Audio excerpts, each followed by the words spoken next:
La troisième caractéristique, حافظات. حافظات قال أنفسهن من جميع الريب. Cette femme, elle se préserve. Elle se préserve des péchés. Elle se préserve de tromper son mari. Iyadan billah. Elle se préserve de ne pas fréquenter des mauvaises personnes. Elle se préserve kadalik de certaines choses qui peuvent lui causer du tort. Toucher à son honneur. Fréquenter une mauvaise personne, se trouver dans un mauvais endroit. Tout ça, elle fait attention. قال وحافظات لأماناتهن ورعاية بيوتهن وحافظات للعائلة بالتربية الحسنى والأدب النافع في الدنيا في الدين والدنيا. Vous avez remarqué que قوله عز وجل حافظات, ça englobe énormément de معاني. حافظات, ça vient du mot حفظ. Le حفظ, c'est le fait de préserver une chose. Elle se préserve elle. Elle préserve son mari, elle préserve ses enfants, elle préserve son foyer. Elle fait des efforts pour s'écarter de toute ambiguïté, de toute chose qui peut salir son honneur ou celui de ses proches. كذلك حافظات للأمانة.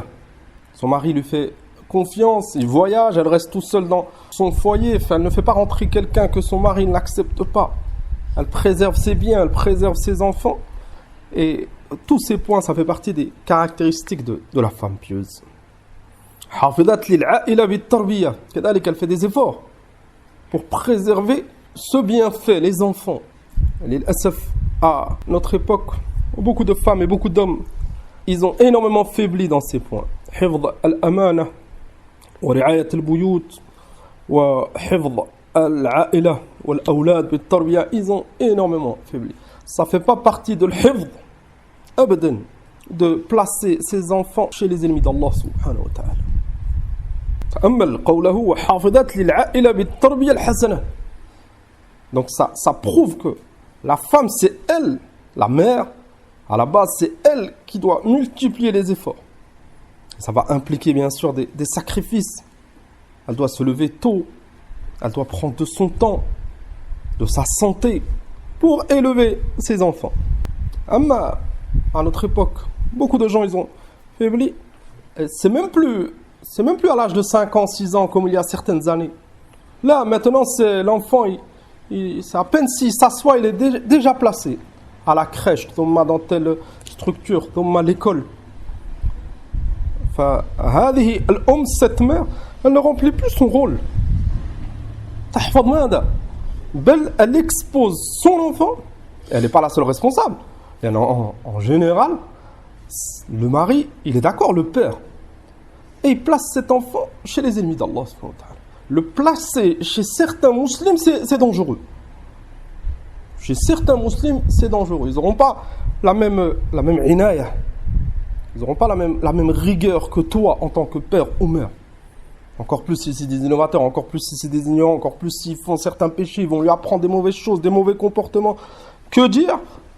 Celui qui place ses enfants chez les ennemis d'Allah subhanahu wa ta'ala. Kafir. Kafir billah, un ennemi de l'islam. Peut-être qu'il montre son animosité envers l'islam.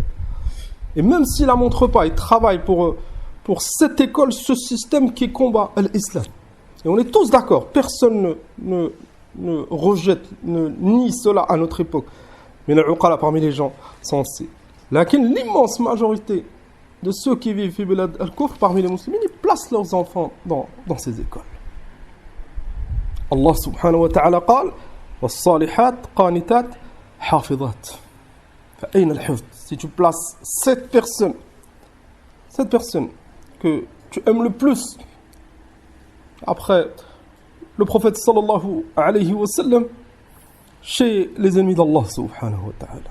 قالوا حافظات لأماناتهن ورعاية بيوتهن وحافظات للعائلة بالتربية الحسنة والأدب النافع في الدين والدنيا. Et tout ça, c'est pas possible en plaçant ses enfants chez les ennemis d'Allah. Comment tu veux que cet enfant, il apprenne al-adab al-hasana, al-nafi'a, il apprenne al-aqida al-sahiha, les bons comportements, la bonne croyance, al-tawhid, l'amour du prophète sallallahu alayhi wa sallam. Comment espérer qu'il apprenne ces points chez les ennemis d'Allah et de son prophète sallallahu alayhi wa sallam? Et on a tous entendu cela. À l'école, maintenant, chez les kuffars, il y a des programmes qui leur apprennent à contredire hada. ne pas respecter cette autorité, père, mère. Ou pour cette future femme, cette petite fille qui va devenir une femme, respecter l'autorité de son mari. Ou respecter le prophète sallallahu alayhi wa sallam. Bel, dans leur programme, il y a des thèmes, maintenant le droit au blasphème. Vous savez c'est quoi le blasphème? Le blasphème c'est insulter Allah, le prophète et la religion. C'est ça le blasphème. Blasphémer c'est insulter la religion.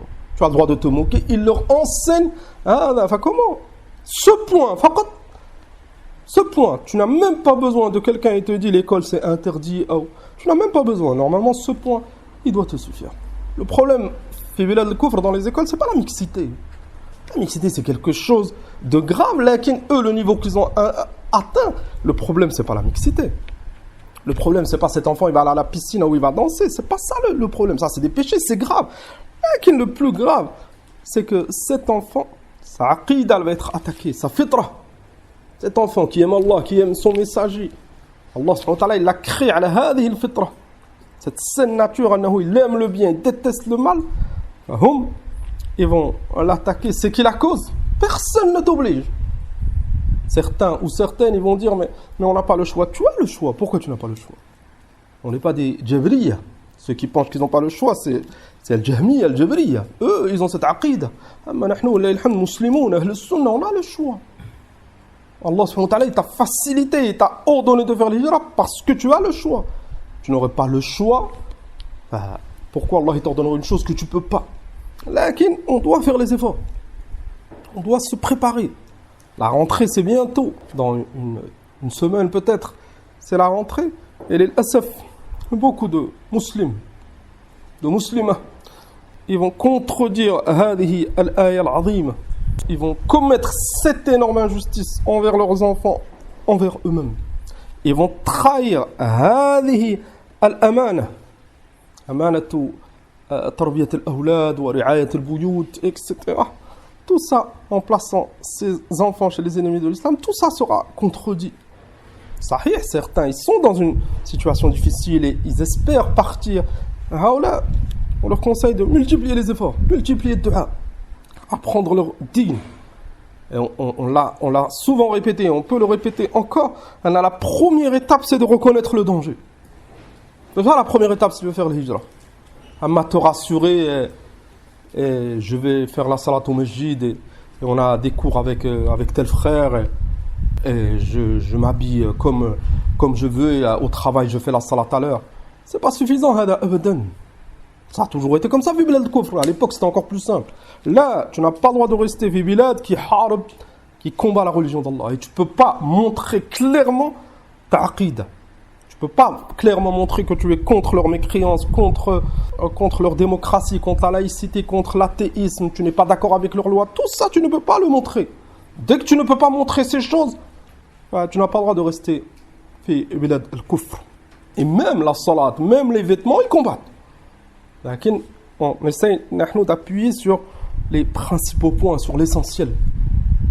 Enfin, on conseille nos frères de ne pas se faire tromper par Shaitan et de reconnaître Al-Khatar. Si tu reconnais le danger, tu vas faire les causes bi'idnillah pour repousser le danger. Tu sais qu'il y a un danger. Avec le temps, et on demande à Allah subhanahu wa ta'ala qui facilite à tous nos frères. Avec le temps, tu vas essayer de trouver une solution pour repousser ce danger. Amma se voiler la face, et c'est pas grave. Cheikh Antel il a dit, on l'a demandé, mais il y a beaucoup de frères, et min hadal kalam. Si tu perds tes enfants, ou tu es la cause que tes enfants ils s'égarent. Beaucoup d'enfants musulmans qui sont nés Bilad Kufr et qui ont grandi, c'est devenu des athées. Certains ils se sont mariés ou ils ont suivi les ennemis d'Allah. Certains ils ont suivi des parcours qui mènent à la mécréance. Si tu es responsable de cela, tu auras des comptes à rendre.